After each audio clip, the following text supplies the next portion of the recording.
Rapat umum pemegang saham tahunan tahun buku 2022 dan rapat umum pemegang saham luar biasa tahun 2023 selesai digelar Bank NTT di Gedung Sasando, Kantor Gubernur NTT, Senin 20 Maret 2023. Sejumlah keputusan diambil dalam rapat tersebut.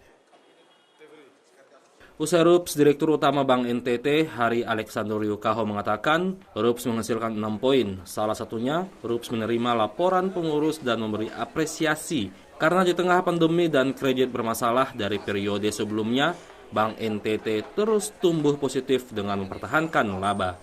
Selain itu, RUPS sepakat menindaklanjuti proses hukum atas gugatan dari berbagai pihak, khususnya gugatan mantan Dirut Ishak Edward Rihi. Sementara bagi pengurus, karyawan hingga mantan pengurus akan diberikan sanksi tegas hingga pemecatan tidak hormat jika terbukti melakukan pemberitaan negatif, penyebaran data perusahaan yang bersifat rahasia, hingga menghasut pihak ketiga lewat media massa. Tahunan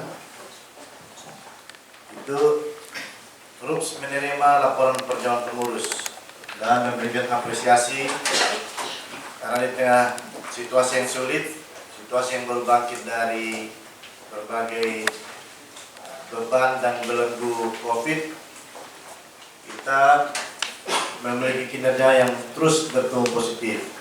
Bahkan laba kita di atas laba tahun lalu. Dan dividen kita kembalikan 100% dan dari 100% 12% untuk cadangan, sehingga di masa-masa yang sulit bagi semua pemerintah kabupaten provinsi terhadap berbagai kondisi keuangan pemerintah, maka dividen kali ini ada kenaikan sebesar kurang lebih 86 miliar. Dan itu terdistribusi dalam pembagian dividen yang semula 114 miliar naik menjadi 200,3 miliar. Mudah-mudahan ini memberikan kontribusi bagi PAD di tengah-tengah situasi yang sulit, dan satu-satunya lembaga keuangan yang berkontribusi besar bagi PAD di Nusa Tenggara Timur adalah Bank NTT. Tentu ini tidak terlepas dari kerja sama semua insan Bank NTT, semua kepercayaan yang diberikan oleh mitra, semua pemegang saham, termasuk teman-teman media dalam berbagai pemberitaan dan versi masing-masing. Tapi itulah hal-hal yang terus menguatkan untuk kita makin percaya diri, makin tangguh, makin kuat, makin hebat menghadapi tantangan-tantangan yang ada.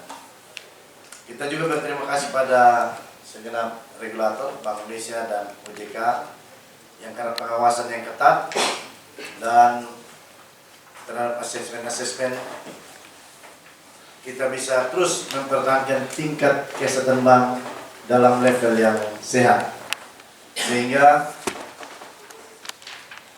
program kita untuk perizinan sebagai bank devisa yang sedang berproses, mudah-mudahan dalam waktu yang sesuai dengan yang kita rencanakan, izinnya keluar dan status bank devisa terus bisa menjadi kekuatan baru untuk menambah akselerasi bisnis dan persiapan untuk berbagai program pembangunan yang terus dilakukan oleh pemerintah pusat, provinsi, kabupaten, dan kota, terutama untuk hubungan dagang yang berhubungan dengan transaksi devisa. Jadi kita punya cadangan TKI di luar selain transaksi sistem pembayaran remittance, tetapi juga kita bisa bekerja sama